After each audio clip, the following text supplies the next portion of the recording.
Hello दोस्तों, मेरा नाम है आशीष मैती और आज जो टॉपिक हम लोग स्टार्ट करने वाले हैं उसका नाम है कोऑर्डिनेट ज्योमेट्री, जो कि सीबीएसई एनसीईआरटी की बुक क्लास 9th की चैप्टर नंबर 3 है। ना कि सिर्फ ये क्लास 9th के लिए इम्पॉर्टेंट है, बल्कि कोई भी कॉम्पिटिटिव एग्जाम जहाँ पर भी आप इस चैप्टर को देखते हो कोऑर्डिनेट ज्योमेट्री, उन सब के लिए ये जो वीडियो है ये बहुत ही ज़्यादा इम्पॉर्टेंट रोल प्ले करने वाला है। बहुत ज़्यादा इम्पोर्टेंस रखता है ये चैप्टर। ठीक है, तो अभी हम लोग ना देखते हैं कि कोऑर्डिनेट ज्योमेट्री होता क्या है, और उससे भी पहले ये देख लेते हैं कि कोऑर्डिनेट होता क्या है। तो देखिए, कोऑर्डिनेट ना किसी भी लोकेशन का एग्जैक्ट पॉइंट अगर हम लोग को पता करना है तो हम कोऑर्डिनेट के थ्रू ही पता कर सकते हैं। जैसे जो हमारा जो पूरा का पूरा जो प्लैनेट है, प्लैनेट अर्थ, उसमें हर जगह पे क्या दिखेंगे आपको, लाइंस दिखेंगे, एंगल्स दिखेंगे, वो जो कि सपोज लाइंस होते हैं लॉन्गिट्यूड एंड लैटिट्यूड। ठीक है, तो लॉन्गिट्यूड एंड लैटिट्यूड को भी हम लोग को एग्जैक्टली पता करने के लिए हमको कोऑर्डिनेट्स चाहिए होते हैं। जैसे कभी भी कोई भी जब एरोप्लेन या कोई भी जो ये हेलीकॉप्टर कहीं अगर लैंड करना चाहता हो तो वो क्या मांगता है, कोऑर्डिनेट्स मांगता है। ठीक है, कि एग्जैक्ट हमको कोऑर्डिनेट्स बताइए। तो जब हम कोई भी कोऑर्डिनेट्स शेयर करते हैं तो उस हिसाब से वो लैंड करता है। इनफैक्ट अगर आप अपने फ्रेंड को अपना लोकेशन भी अगर आप शेयर करते हैं तो वो जो लोकेशन भी है वो इंटरनेट उसको कैसे समझता है, कोऑर्डिनेट के अकॉर्डिंग ही समझता है। आप कोई भी जो गूगल का मैप होगा ना, उसके नीचे में जा करके देखिएगा, आपको कोऑर्डिनेट्स जरूर मिलेंगे, बहुत सारे पॉइंट बाय पॉइंट मिलते हैं। ठीक है, तो चलिए अब हम लोग इसके जो बेसिक है उसको पहले समझते हैं और ये देखते हैं कि कार्टेशियन प्लेन क्या होता है। ठीक है, तो देखिए ये कुछ इस तरीके के लाइन्स होते हैं। ठीक है, और ये सारे लाइन सपोज लाइन्स हैं। ठीक है, ये फिजिकली एग्जिस्ट ये नहीं करते हैं। ठीक है ना। ये हमारा हो जाता है एक्स एक्सिस, ये हमारा हो जाता है वाई एक्सिस, ये होता है एक्स डैश एक्सिस, और ये हमारा होता है वाई डैश एक्सिस। ठीक है, ये है। अब मान लीजिए कि हमने सब जगह पे 10 पॉइंट्स ले लिए, 1 2 3 4 5 6 7 8 9 10। ठीक है, 1 2 3 4 5 6 7 8 9 10। एक चीज़ ध्यान में रखेंगे कि इनके अंदर भी 10 पॉइंट्स, 1 2 3 4 5 6 7 8 9 10। ठीक है, ऐसे सभी में है ना। फिर देखते हैं, देखिए वाई वाला 1 2 3 4 5 6 7 8 9 10। ये आपको कुछ ऐसा हो जाएगा, यहाँ पे है ना 1 2 3 4 5 6 7 8 आपका 9, और ये आपका हो गया 10। ठीक है, अब देखिए ये हो गया x dash axis. X dash axis कैसा होता है, माइनस में होता है। ठीक है, -1 -2 -3 -4 -5 -6 -7 -8 -9 और ये -10। ठीक है, दिख रहा है। फिर अब यहाँ पर देख लीजिए, -1 -2 -3 -4 -5 -6 -7 -8 -9 -10। ठीक है, हो गया। अब देखिए इसमें क्या होता है कि ये पूरा का पूरा जो प्लेन आपको दिख रहा है इसी को बोलते हैं हम कार्टेशियन प्लेन। ठीक है, अब इसमें होते हैं क्वाड्रेंट होते हैं। ये हो गया क्वाड्रेंट, ये हो गया अपना क्वाड्रेंट 1, ये हो गया हमारा क्वाड्रेंट 2, ये हमारा हो गया क्वाड्रेंट नंबर 3, और ये हमारा हो गया क्वाड्रेंट नंबर 4। ठीक है ना। अब इसके बाद हम लोगों को क्या समझना है कि कोई भी जो पॉइंट है, मान लीजिए कि मैं पॉइंट लेता हूँ यहाँ पे। ठीक है, तो ये एक्स एक्सिस में 4 है और वाई एक्सिस में कितना है, 2 है। ठीक है, तो ये 4 और 2 का जो कोऑर्डिनेट है ये वाला है। ठीक है, तो ये हो जाएगा हमारा कोऑर्डिनेट। ठीक है, अगर आप एक साथ लिखेंगे सिंगल हो जाएगा, वरना फिर ऐसे लिखेंगे तो कोऑर्डिनेट, एक साथ में 2 पॉइंट्स, 2 ऑर्डिनेट, है ना। ठीक है, अब देखिए ये जो पॉइंट जो दिख रहा है ना, इस पॉइंट को हम लोग बोलते हैं ओरिजिन, जो कि कैसा होता है, 0 0। ठीक है, एक्स एक्सिस का भी 0 होता है, वाई एक्सिस का भी 0 होता है, माइनस एक्स एक्सिस का भी 0 होता है और माइनस वाई एक्सिस का भी 0 होता है। ठीक है, तो चलिए अब हम लोग एक्सरसाइज के कुछ क्वेश्चंस को देखते हैं और उसी से समझेंगे धीरे धीरे करके। मैंने ले लिया एनसीईआरटी की बुक, चैप्टर नंबर 3 खोलते हैं ऑफ क्लास 9th, है ना। काम में बहुत ज़्यादा मैं व्यस्त हो गया था, इस वजह से क्लासेस अभी ले नहीं पा रहा था, बाकी टीचर्स ले रहे थे। अगर आप लोगों को और भी किसी चैप्टर का अगर लेक्चर चाहिए होगा तो नीचे आप लोग कमेंट करके बताइएगा। How will you describe exercise number 3.1 का question number 1, how will you describe the position of a table lamp on your study table to another person. ठीक है, तो देखो अब आपको क्या करना है, इसमें पूछ रहा है कि अगर कोई एक स्टडी टेबल है, समझना है, कोई एक स्टडी टेबल है, वहाँ पे एक स्टडी लैम्प जो है वो रखा हुआ है। ठीक है, तो आप कैसे बताओगे कि वो जो स्टडी लैम्प है वो यहाँ पे अपने फ्रेंड को, ठीक है, तो उस केस में हम क्या करेंगे, यहाँ पे एक लाइन खींचेंगे, यहाँ पे एक लाइन खींच लेंगे। ठीक है, तो ये हमारा हो जाएगा एक्स एक्सिस, ठीक है, और ये हमारा हो जाएगा वाई एक्सिस होगा। अब देखिए ये हो गया हमारा एक्स एक्सिस और ये हो गया हमारा वाई एक्सिस, तो ऑब्वियस सी बात है इसमें भी पॉइंट्स होंगे 1 2 3 4 5 6 7 8, 1 2 3 4 5 6 7 मान लीजिए। ठीक है, सपोज करते हैं, कोई एग्जैक्ट तो दिया नहीं है ना। अब देखिए हम लोग इसको यहाँ से जोड़ देते हैं। ठीक है, तो देखिए 2 पॉइंट्स इधर का हो गया और 1 2 3 4 5 पॉइंट्स वाई का हो गया। ठीक है, तो ये हो जाएगा 2 and 5। ठीक है, तो इस तरीके से हम लोग क्या कर सकते हैं कि एक कोई भी टेबल में एक लैम्प की जो वैल्यू है वो बता सकते हैं कि उसका कोऑर्डिनेट, उसके जो कोऑर्डिनेट्स होंगे वो क्या होंगे, और कोऑर्डिनेट के थ्रू उसका एग्जैक्ट क्या बता सकते हैं, पोजीशन बता सकते हैं। अब देखिए सेकंड नंबर जो क्वेश्चन है वो बहुत ही ज़्यादा सिंपल है और बहुत लेंदी क्वेश्चन है। ठीक है, इसमें मैं डायरेक्टली आता हूँ। A city has 2 main roads which cross each other at the centre of the city. These 2 roads are along the north direction and east-west direction. All the other streets of the city run parallel to these roads are 200 meters apart.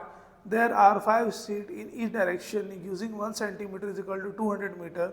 Draw a model of the city on your notebook. Represent the roads, streets by single lines. ठीक है, तो देखिए अपने को क्या करना है, 200 metre का जो स्केल लेना है ना।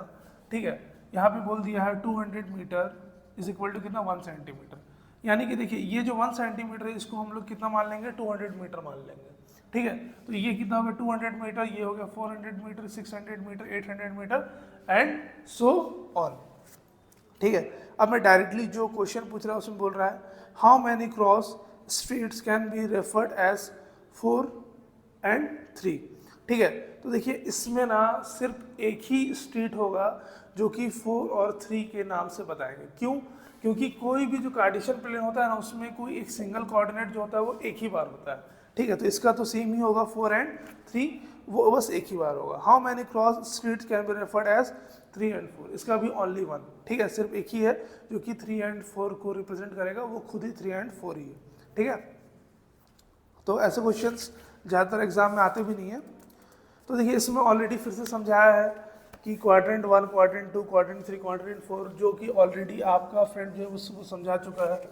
ठीक है ना, तो ये हम लोग समझ चुके हैं ना, क्वाड्रेंट 1, क्वाड्रेंट 2, क्वाड्रेंट 3, क्वाड्रेंट 4, है ना। तो चलिए अब डायरेक्टली हम लोग चलते हैं एक्सरसाइज नंबर 2 में। अच्छा चलिए एक्सरसाइज नंबर 2 क्या बोल रहा है, right the answer of each of the following questions. अब जो क्वेश्चंस है उसके हम लोग आंसर्स लिखने हैं। ठीक है, what is the name of horizontal and vertical lines drawn to determine the position of any point in the Cartesian plane. ठीक है, तो हम लोग इसको क्या बोल सकते हैं, एक्सिस बोलते हैं। चलिए अब सेकंड नंबर जो है क्वेश्चन वो देख लेते हैं। What is the name of each part of the plane formed by this 2 lines. तो उनको हम क्या बोलते हैं, क्वाड्रेंट्स बोलते हैं। ठीक है, देखिए ये मैं ऑलरेडी लिख चुका हूँ, क्वाड्रेंट 1 इन दोनों के लाइन से क्या बन रहा है, ये पूरा स्पेस क्वाड्रेंट 1 का हो गया। फिर इन दोनों वाई एक्सिस और वाई डैश एक्सिस से ये क्या बन गया क्वाड्रेंट 2, ये क्या बन गया क्वाड्रेंट 3, और ये आपका क्या बन गया क्वाड्रेंट 4। ऑलरेडी हम लोग देख चुके हैं। अब देखिए थर्ड वाला बहुत आसान है, right the name of the point where these 2 lines intersect. तो ऑलरेडी हमने देख लिया है, एक लाइन ये है 1 और एक लाइन ये है 2। तो इसमें इंटरसेक्टिंग लाइन को हम लोग क्या बोलते हैं, ओरिजिन जिसका की जो कोऑर्डिनेट होता है वो क्या होता है 0 and 0। ठीक है, अब देखते हैं question number second. Question second में बोल दिया है and see figure number 3.14 and write the following the coordinates of B. ठीक है, तो देखिए पहले हम लोग क्या करते हैं ना कि फिगर को चलिए ड्रॉ कर लेते हैं। ठीक है, तो फिगर ड्रॉ कर लेंगे ना तो आप लोगों के लिए भी समझना थोड़ा सा और आसान हो जाएगा। ठीक है,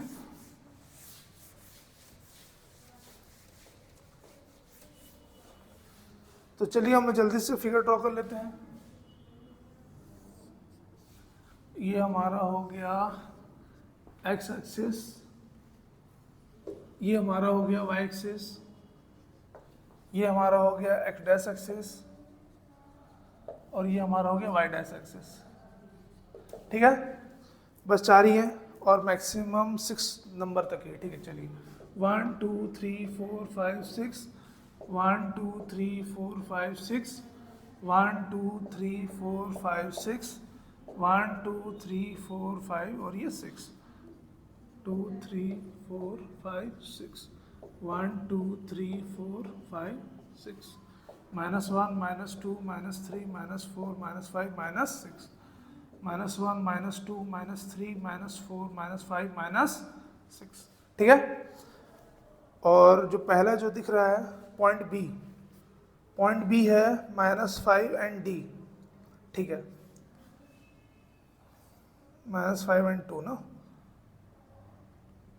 -5 एंड 2 ये पॉइंट बी है। फिर है 2 एंड 6, 2 एंड ये 6, ये पॉइंट डी है। फिर है हमारा पॉइंट एच जो कि है -5 एंड -3, ये हो गया -5 एंड ये -3, ये हो गया हमारा पॉइंट एच। फिर हो गया -3 एंड है 5, -3 एंड -5, -3 एंड -5, ये हो गया। इस पॉइंट का नाम है पॉइंट ई।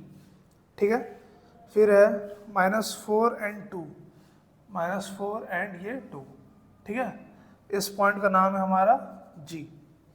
उसके बाद है उसके बाद है 5 एंड -5, 5 एंड ये -5, इस पॉइंट का नाम क्या है सी। ठीक है, तो चलिए अब हम लोग जो क्वेश्चन है वो सॉल्व करना चालू करते हैं। फिगर हमने ड्रॉ कर लिया है और जो क्वेश्चन है वो अब हमसे बन जाएगा। The coordinate of point B, तो पॉइंट बी का कोऑर्डिनेट ऑलरेडी हमने देख लिया है। आंसर हम लोग लिख रहे हैं आंसर 1 का। कोऑर्डिनेट बी के जो पॉइंट है ना वो हो जाएंगे हमारे 2, नहीं सॉरी, ये -5 एंड 2। एक चीज़ हम लोग को हमेशा ध्यान में रखना है कि x को पहले लिखना है और y को बाद में लिखना है। ठीक है, तो ये हमारा जो पॉइंट आएगा वो क्या आएगा -5 एंड 2। ठीक है, आंसर लिख लेंगे -5 एंड 2। ठीक है, पॉइंट बी ना।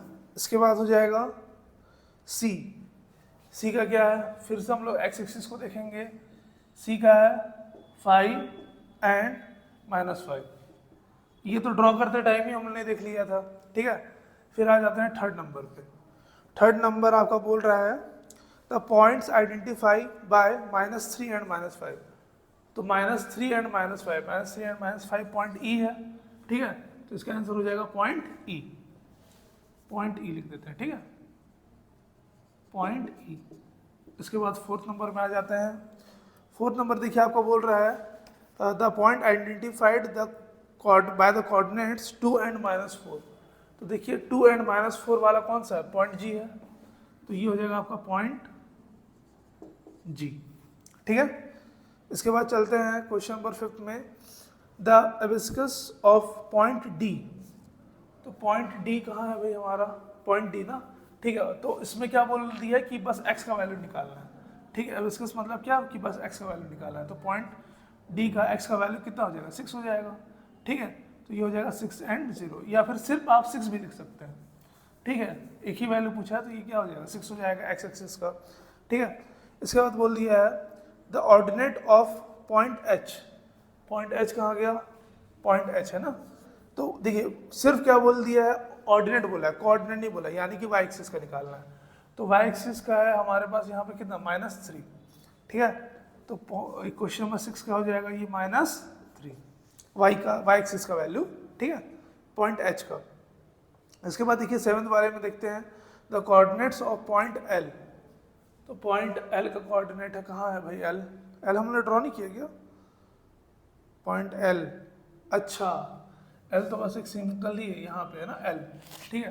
तो देखिए एल जो है वो सिर्फ वाई एक्सिस में ही है, एक्स एक्सिस यहाँ का कितना हो जाएगा, 0 हो जाएगा।